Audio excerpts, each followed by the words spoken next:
Students आज का जो टॉपिक है वो सर्ट्स है और सर्ट्स के बारे में मैं आपको कुछ बातें बताऊंगा, कुछ इंपॉर्टेंट चीज़ें डिस्कस करेंगे हम और उसके फर्दर कुछ क्वेश्चंस एग्जाम्पल्स के तौर पे मैं आपको सॉल्व करवाऊंगा जिससे आपको बेटर आइडिया और अंडरस्टैंडिंग हो जाएगी। अच्छा स्टूडेंट, एक चीज़ आपके जहन में होनी चाहिए, यहाँ पे जैसा आप देख सकते हैं लिखा हुआ है क्यूब रूट ऑफ 7, ठीक है जी। तो ये जो 7 है ये 7 हमेशा रैशनल, ये नंबर रैशनल होना चाहिए और इसका जो आंसर आना चाहिए वो इर्रेशनल आना चाहिए। अगर ऐसा होगा तो सर्ट्स कहलाएगा, ठीक है। दोबारा आपको रिपीट कर रहा हूं कि अंदर लिखा हुआ नंबर, वैसे इसको कहते क्या ये जान लीजिए। ये जो 7 लिखा हुआ है इस 7 को हम लोग कहते हैं रेडी कैंड, ठीक है जी, रेडी कैंड है ये। और ये जो 3 आपको छोटा सा लिखा हुआ नजर आ रहा है इस 3 को हम लोग कहते हैं इंडेक्स, इंडेक्स भी कहते हैं और इसको हम कहते हैं ऑर्डर ऑफ अ सर्ट, ठीक है। दो चीजें कहते हैं। और ये जो पूरा का पूरा है मतलब 7 जो अंदर लिखा हुआ है उसको कहते हैं रेडिकेंड, जो बाहर छोटा सा नंबर लिखा हुआ है उसको कहते हैं ऑर्डर ऑफ सर्ट या इंडेक्स। और ये जो पूरी चीज है इन सबको मिला के, यानी ये जो तीसरी चीज है ये जो रूट लगा हुआ है इन सबको मिला के हम इसको क्या कहते हैं, कहते हैं रेडिकल, रेडिकल। तो ये मेन चीज है, ये इंपॉर्टेंट है, ये एमसीक्यूज में आती है, ये आपको पता होना बहुत जरूरी है। अच्छा स्टूडेंट, सामने आप देख सकते हैं लिखा हुआ है सिंप्लीफाई अंडर रूट 40। तो सबसे पहले मैं आपसे ये पूछूंगा कि बताइए भाई इसका जो है वो ऑर्डर ऑफ सर्ट क्या है। तो आप लोग मुझे यहाँ पर देख के जब देखेंगे तो आप बोलेंगे सर यहाँ तो कोई नंबर ही नहीं है, आपने तो हमें बोला था जो नंबर यहाँ पर होगा वो ऑर्डर होगा। तो याद रखिएगा अगर इधर कोई भी नंबर नहीं है तो नंबर क्या है, 2 है, सही है। यानी कि अगर लिखा हुआ है अंडर रूट 40 तो इसका मतलब है ये लिखा हुआ है अंडर रूट 40 के साथ यहाँ पे 2 यानी कि स्क्वायर रूट, ठीक है। तो अगर यहाँ पर इंडेक्स नहीं है तो इंडेक्स क्या है, 2 है। ये चीज आपने याद रखनी है कि अगर इंडेक्स नहीं गिवन होगा तो क्या होगा, अंडरस्टूड 2 होगा। अच्छा जी, अब जो हमने इसको सॉल्व करना है तो अब आप बताइए कि सॉल्व कैसे कर सकते हैं हम। सबसे पहले आपने ऐसे क्वेश्चंस के अंदर एलसीएम लेना होगा, ठीक है। तो मैं एलसीएम ले लेता हूँ इस नंबर का जो अंदर है 40 का एलसीएम आप लेंगे। सबसे पहले सबसे छोटा नंबर लेते हैं प्राइम नंबर्स में, तो सबसे पहले जो सबसे छोटा नंबर है वो है 2 के टेबल से आप 40 का एलसीएम निकालेंगे। 2 20 ज़ा 40, 2 10 ज़ा 20, 2 5 ज़ा 10 और 5 इंटू 1, ये आपके पास क्या आ गया एलसीएम। मतलब इस रूट 40 की जगह अब आपने क्या लिखने हैं, ये नंबर्स लिखने हैं जो कि 40 बना रहे हैं। तो मैं ये चारों नंबर यहाँ लिख देता हूँ, 2 multiply by 2 multiply by 2 multiply by 5, सही है। 2 2 ज़ा 4, 4 2 ज़ा 8, 8 5 ज़ा 40, ठीक है जी। अब जब आपके पास एलसीएम आ जाएगा तो आपको क्या बताया था मैंने, इसका इंडेक्स कितना है, इसका इंडेक्स ऊपर लिखा हुआ है 2 है, ठीक है। इस वजह से आपने इसके अंदर से 2 सेम नंबर का पेयर बना के बाहर निकालना है, सही है। होगा क्या, ये जो 2 2 हैं ये एक जैसे हैं, इनको पेयर बना के हम रूट से बाहर निकाल लेंगे, ये दोनों 2 क्या होंगे, बाहर आ जाएंगे एक बन के। इसकी एक और एग्जाम्पल लेता हूँ। फर्ज करें कि अगर रूट 40 के ऊपर 3 इंडेक्स होता तो यही एलसीएम आता। आप एलसीएम तो ये लिखते, 40 का एलसीएम तो चेंज नहीं होता, 2 multiply by 2 multiply by 2 multiply by 5 होता, सही है, वही होता। लेकिन इस इंडेक्स का क्या मतलब है कि इस इंडेक्स का क्या किरदार है कि आपने 3 नंबर यहां से सेम बाहर निकालने हैं। तो यहाँ पे 3 दफा जो 2 लिखे हुए हैं ये 3 नंबर निकल के अब बाहर आ जाएंगे और इस तरह लिखा जाएगा 2 अंडर रूट 5। अच्छा जी, अब 2 क्यूब रूट जो 5 आया आपको आइडिया हो गया होगा कि इस इंडेक्स का मकसद क्या, ये इंडेक्स है क्या। सेम नंबर इस रूट में जितनी बार भी लिखा हुआ है उसमें से आपने उतने नंबर बाहर निकालने जितना इंडेक्स यहाँ पे गिवन है। यहाँ पे मैंने 2 का पेयर बाहर निकालना है क्योंकि इंडेक्स यहाँ पे था 2, जब नहीं गिवन तो 2 गिवन है। यहाँ पे मैंने कहा कि 3 अगर गिवन होगा तो क्या होगा, ताकि आपको अच्छा आइडिया मिल जाए। तो ये 3 नंबर यहाँ से निकल के एक दफा लिखा जाएंगे, ये 3 थे 2, इन तीनों को आपने लाइन लगा के अपने पास से ये जाहिर करवा दिया कि मैं तीनों 2 बाहर निकाल रहा हूँ। लेकिन जब ये रूट से बाहर आएंगे, अब देखें 2 पे रूट नहीं है, जब रूट से बाहर आएंगे ये तीनों कितनी बार लिखे जाएंगे, एक दफा, सही है। यहाँ पे भी 3 2 थे लेकिन यहाँ पे 3 2 बाहर नहीं निकाल सकते, उसकी वजह क्या है, इंडेक्स 2 है। इंडेक्स कहता है कि आप 2 निकाल सकते हो बाहर, 2 से ज्यादा नहीं निकाल सकते। इसीलिए मैंने ये दोनों जो 2 हैं इनको मैंने बाहर निकाल के लिख दिया। अब अंदर बताइए क्या रह गया मेरे पास, 2 और ये 5 रह गया, तो मैं अंदर लिख दूंगा 2 मल्टीप्लाई बाय 5 जो कि सॉल्व होके क्या हो जाएगा 10। तो 2 रूट 10 √40 की सिंप्लीफाइड फॉर्म है जो कि सवाल में हमसे पूछी गई थी। ओके स्टूडेंट्स, अब नेक्स्ट क्वेश्चन आपके पास आ गया 2√7 प्लस 3√7 माइनस 2√3। ठीक है, इसको हमने क्या करना है भाई, सिंप्लीफाई करना है। अब एक टर्म ये है, दूसरी ये है, तीसरी ये है, इन तीनों को करना क्या है, लिखा हुआ है प्लस माइनस करना है। तो पहले मैं इन दोनों को क्या करता हूं, प्लस करता हूं। ठीक है, तो 2√7 प्लस 3√7 क्या ये प्लस हो सकते हैं? आपको कैसे पता चलेगा? आपको ऐसे पता चलेगा कि ये जो अंदर नंबर लिखा हुआ है जिसको हम क्या कहते हैं, मैंने आपको बताया पहले, रेडिकेंड। अगर ये रेडिकेंड सेम है तो आप इसको प्लस भी कर सकते हैं, माइनस भी कर सकते हैं। अगर रेडिकेंड सेम नहीं है तो प्लस माइनस नहीं कर सकते। तो इसका मतलब रेडिकेंड इसका और इसका तो सेम है, इसका सेम नहीं है, तो ये दोनों तो प्लस हो जाएंगे, ये नहीं हो सकता सब्ट्रैक्ट, ये सॉल्व नहीं हो सकता। ठीक है, अब आप देखिए मैं कर क्या रहा हूँ, कैसे कर रहा हूँ। तो पहले ये दोनों सॉल्व हो सकते हैं क्योंकि इनके रेडिकेंड सेम है, तो मैं इन दोनों को प्लस कर देता हूँ। 2√7 प्लस 3√7 क्या आंसर आएगा, कैसे लिखेंगे आप ऐसे लिखेंगे कि जो सेम 7 है, रेडिकेंड जो सेम है, इसको तो एज इट इज लिख देंगे, यानी 7 ऐसे ही लिखा जाएगा। ये दोनों नंबर जो रेडिकेंड के बाहर है ये दोनों ऐड हो जाएंगे, 2 और 3 कितने हो गए, 5√7। ये मैंने इन दोनों का सोल्यूशन कर दिया और इसको एज इट इज कॉपी कर लेता हूं मैं, -2√3। तो क्या ये सॉल्व होगा?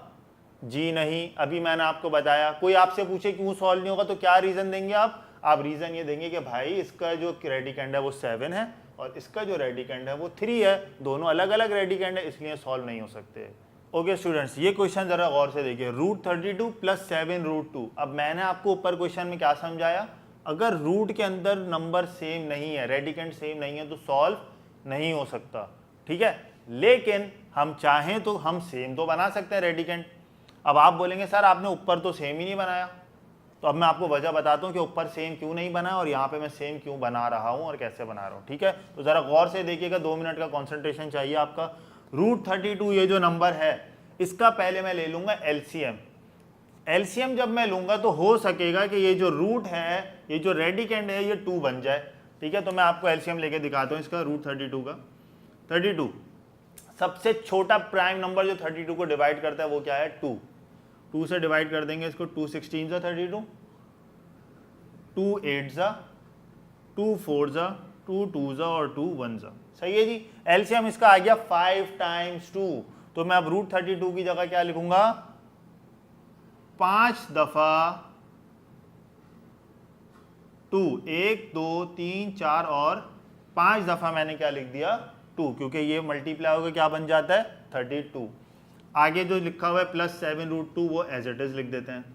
अब मुझे आप बताइए, ये जो है रेडिकल, इसका इंडेक्स क्या है, इसका इंडेक्स नहीं गिवन, और जब इंडेक्स नहीं गिवन होता तो क्या होता है, 2, यानी कि इसके मैं कितने सेम नंबर्स पेयर बना के बाहर निकाल सकता हूँ, 2। तो पहले मैं ये वाले 2 निकाल रहा हूँ, ये लिख दिया 2, उसके बाद अगले 2 निकाल रहा हूँ, ये लिख दिया 2। अब ये वाला अकेला रह गया, इसका दूसरा पेयर ही नहीं जो बाहर निकले, तो इसको हम अंदर ही छोड़ देंगे। सही है जी।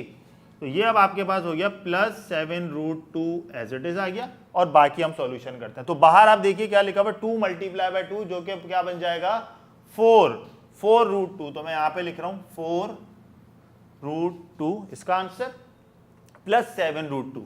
तो अब आपने क्या नोट किया होगा कि सर ने इस सवाल को सॉल्व करके इसके रेडिकेंड एक जैसे बना दिए। अब जब रेडिकेंड एक जैसे हैं तो हम इनको प्लस माइनस कर सकते हैं। ठीक है जी। तो 4√2 प्लस 7√2 कैसे लिखा जाएगा, √2 तो एज इट इज लिखा जाएगा, 4 और 7 जो है वो ऐड हो जाएंगे, 4 और 7 11। 11√2 इज द सिंप्लीफाइड फॉर्म, इससे ज्यादा सिंप्लीफाई नहीं कर सकते इसको। ठीक है जी। और आखिरी बात आपको बताते चलूं कि इस सवाल में मैंने क्यों नहीं बनाए सेम, रेडिकेंड सेम क्यों नहीं बनाया, तो भाई गौर से अगर आप देखें, कुछ बच्चे समझ गए होंगे कि ये जो 7 और ये 3 है ये प्राइम नंबर है। प्राइम नंबर वो नंबर होते हैं जो सिर्फ अपने टेबल में आते हैं, मतलब 7 और 3 का आप एलसीएम ले सकते हैं। ये है 3, इसका एलसीएम ले क्या आएगा, 3 1 जा 3 ही आएगा, प्राइम नंबर है ये। सही है, इसलिए इसको हम चेंज नहीं कर सकते, 3 को 7 नहीं बना सकते, 7 को 3 नहीं बना सकते। समझ आए, ये प्राइम नंबर्स कहलाते हैं, वो नंबर जो सिर्फ अपने टेबल में है। तो ये बहुत की पॉइंट्स हैं जो मैंने आपको बताए हैं, इसको अपने जहन में रखिएगा। अच्छा स्टूडेंट्स, ये चौथा पार्ट मैंने लिया है, ये मल्टीप्लिकेशन है। पहले हमने प्लस माइनस वाले क्वेश्चंस कर लिए, अब मल्टीप्लाई वाला करेंगे। सबसे पहले आपने क्या करना है, यहाँ पे आपने ज़रूरी नहीं है कि आप रेडिकेंड्स को सेम बनाएं, ठीक है, आप डायरेक्ट भी मल्टीप्लाई कर सकते हैं, लेकिन हमें कौन सी फॉर्म चाहिए, सिंप्लीफाइड फॉर्म। तो सिंप्लीफाइड फॉर्म लाने के लिए हम डायरेक्ट मल्टीप्लाई नहीं करेंगे, डायरेक्ट मल्टीप्लाई से पहले हम क्या करेंगे, एलसीएम ले लेंगे, ठीक है। तो 125 का मैं एलसीएम ले रहा हूँ, पहले ज़रा देखिए 125, 5 के टेबल से ये आ जाएगा 25 और 5 5 ज़ा 25 और 5 इंटू 1 5, तो कितनी दफ़ा आ रहा है 5, 3 टाइम्स। तो मैं 125 की जगह क्या लिखने वाला हूँ, 3 मरतबा 5, सही है जी। नेक्स्ट है 48 का एलसीएम। 48 का एलसीएम देख लीजिए, सबसे छोटा प्राइम नंबर 2 है जो 48 को डिवाइड कर रहा है।